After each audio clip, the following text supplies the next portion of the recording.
आज हम पढ़ेंगे क्लास 7 का पहला चैप्टर है पर्यावरण और बुक का नाम है हमारा पर्यावरण। तो शुरू करते हैं दोस्तों। पर्यावरण को कहते हैं एनवायरनमेंट, जो एक फ्रेंच भाषा का शब्द है और इसे एनवायरोनेर कहते हैं और जिसका अर्थ होता है पड़ोस। अब देखते हैं पर्यावरण को।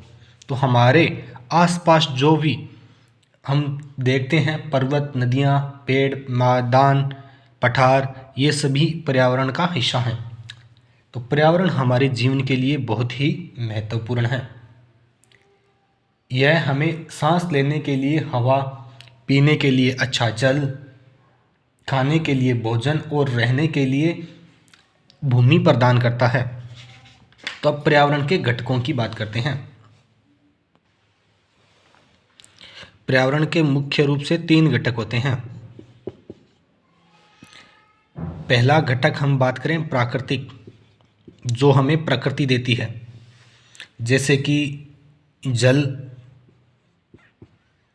वायु, स्थल और संजीव। तो इसे कहते हैं हम जल को जलमंडल, वायु को वायुमंडल, स्थल को स्थलमंडल और संजीव को जैवमंडल। ये सभी होते हैं प्राकृतिक घटक। अब हम बात करते हैं मानव निर्मित। अब मानव निर्मित मतलब मानव ने जिसका निर्माण किया है। तो मानव किसका निर्माण करता है? मानव बनाता है इमारत, बनाता है, ये एक प्राकृतिक घटक है। मानव बनाता है उद्योग, बनाता है। मानव घर बनाता है अपने, मानव पुल बनाता है, मानव पार्क बनाता है।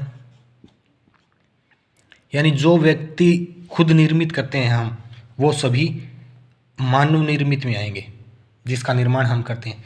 फिर आता है तीसरा, पहला है गया प्राकृतिक, दूसरा मानव निर्मित और तीसरा आता है खुद मानव, जिसमें मानव होंगे सीधे, जैसे कि आप खुद, आपका परिवार या फिर समुदाय जिसमें आप रहते हो, पूरा आपका वार्ड, जिला, जो भी। फिर आपका धर्म, जिस धर्म में आप रहते हो, वो ओनली मानव से है, जिसमें आप शैक्षिक यानी पढ़ाई करते हो, वो वाला।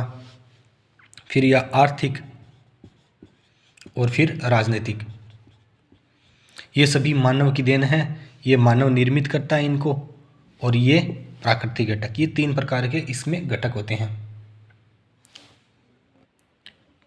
फिर बात करते हैं प्राकृतिक पर्यावरण, जैसे भूमि, जल, वायु, पेड़ पौधे और जीव जंतु मिलकर प्राकृतिक पर्यावरण बनाते हैं। वो हमने पहले अभी देखा था 1 नंबर में। पृथ्वी कुछ इस प्रकार है। पृथ्वी को जो ऊपरी परपट्टी है ना, ये ठोस है। ऊपर वाला भाग हम देखते हैं जिसमें हम रहते हैं, धरातल बोले। इसके जो नीचे वाला जस्ट भाग है, ये ठोस है, जिसे हम कहते हैं स्थलमंडल। यह चट्टानों और खनिज से बना। ये जो स्थलमंडल है, किससे बना है? खनिज मिलते हैं हमें भूमि में और चट्टान भी मिलती है। तो ये चट्टानों और खनिजों का मिश्रण है, और यह पूरी तरह मिट्टी से ढका रहता है, जिसमें हमें इस स्थलमंडल में क्या देखते हैं? हम देखते हैं पहाड़, कभी हम पठार देखते हैं, इनमें कुछ हम मैदान देखते हैं या कुछ घाटियां देखते हैं। तो ये सभी स्थलमंडल की आकृति है।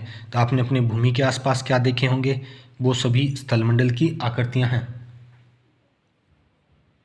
और स्थलमंडल वह क्षेत्र है जो हमें वन, कृषि, मानव बस्तियां के लिए भूमि और पशुओं के लिए चरने के लिए घास देते हैं। यहाँ पे जैसे घास स्थल है, तो वहाँ पे हमें घास मिल गया, हम रहते हैं, मकान बनाते हैं। तो यानी स्थलमंडल हमारे आसपास का जो भी क्षेत्र है, स्थलमंडल में शामिल होगा। फिर बात करते हैं जलमंडल। जल के क्षेत्र को जलमंडल कहते हैं। जैसे इसके पास समुद्र हो कोई, तो उसे कहते हैं जलमंडल।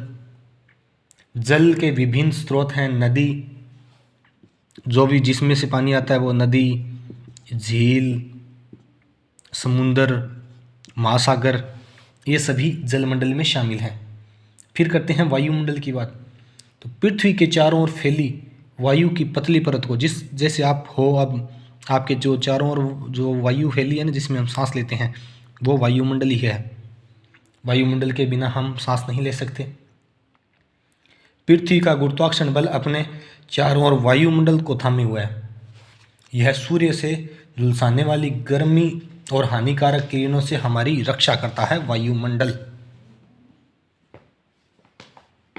और वायुमंडल में परिवर्तन होने से मौसम और जलवायु में भी परिवर्तन होता है, जिसके कारण कभी गर्मी कभी ठंड ये हमें देखते हैं। फिर बात करते हैं पादप एवं जीव जंतु मिलकर क्या बनाते हैं। पादप प्लस जीव जंतु ये मिलके बनाते हैं जैवमंडल।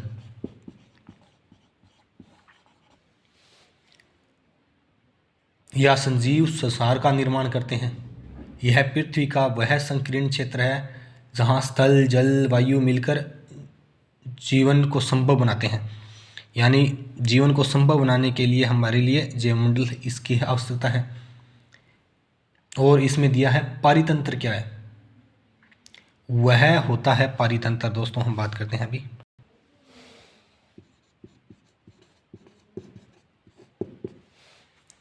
वह तंत्र जिसमें समस्त यानी समस्त सभी प्रकार के जीवधारी आपस में एक दूसरे से यानी एक दूसरे से आपस में पर्यावरण के अन्य भौतिक एवं रासायनिक कारकों के साथ परस्पर क्रिया करते हैं, आपस में एक दूसरे के साथ रहते हैं, जिससे वे निवास करते हैं, वे ऊर्जा प्राप्त और पदार्थों का स्थानांतरण करते हैं, उसे कहते हैं पारितंत्र। यानी समस्त जीवधारी मिलकर एक साथ रहते हैं और पर्यावरण का निर्माण करते हैं, वो होता है पारितंत्र। फिर हम बात करते हैं विश्व पर्यावरण दिवस कब बनाया जाता है। विश्व पर्यावरण दिवस तो ये दोस्तों बनाया जाता है 5 जून को, विश्व पर्यावरण दिवस। फिर एक शब्द आता है वस्तु विनिमय। क्या होता है? लाइन टू लाइन पढ़ रहे हैं हम, लेसन से बाहर कुछ नहीं। और आगे वाले लेसनों में हम आगे की बात जानकारी पढ़ेंगे। चैनल पे नए हो तो चैनल ज्वाइन ज़रूर करना, वीडियो ज़्यादा से ज़्यादा शेयर करना। हमने 6 क्लास की बुक कंप्लीट करवा दी है, वो आप प्लेलिस्ट से देख सकते हो। अब हम क्लास पढ़ रहे हैं 7। अब वस्तु विनिमय क्या होता है कि वह वस्तुओं की अदला बदली का व्यापार जिसमें धन का उपयोग नहीं होता। यानी हम कह सकते हैं अदला बदली, और इसमें धन का उपयोग नहीं होता। जैसे किसी कुम्हार ने कुछ मटके बनाए, अब मुझे मटके चाहिए पर मेरे पास पैसे नहीं हैं। तो जैसे कि मेरे पास गेहूं है, मैं किसान हूं और इसे गेहूं चाहिए, तो मैंने गेहूं इसको दे दिए और बदले में इसने मुझे मटके दे दिए, क्योंकि कुम्हार मटके का निर्माण करता है और किसान गेहूं का। तो मैंने इसको गेहूं दिए और उतनी मात्रा में इसने मुझे मटके दे दिए। तो यानी हमारा लेन देन तो हो गया, पर हमने धन यानी पैसा यूज़ नहीं किया। तो ये होता है वस्तु का विनिमय। जो आपके पास वस्तु आप दूसरों को दो, वो अपने वाली आपको दे देगा। तो जो भी आप ये वस्तु विनिमय प्रथा अब भी चलती है, पहले भी चलती थी पर अब कम हो गई, अब चलता है पैसा। गाँव में थोड़ी बहुत फिर भी देख सकते हैं वस्तु विनिमय, बाकी ये नहीं चलती। तो ये था दोस्तों आज का पाठ, जिसमें हमने देखा पर्यावरण के घटक प्राकृतिक, मानवीय और मानव निर्मित। और इस पाठ में कुछ है नहीं, इतना सा छोटा सा पाठ है। तो मिलते हैं दोस्तों नेक्स्ट पाठ में। वीडियो कैसी लगी कमेंट करके ज़रूर बताना।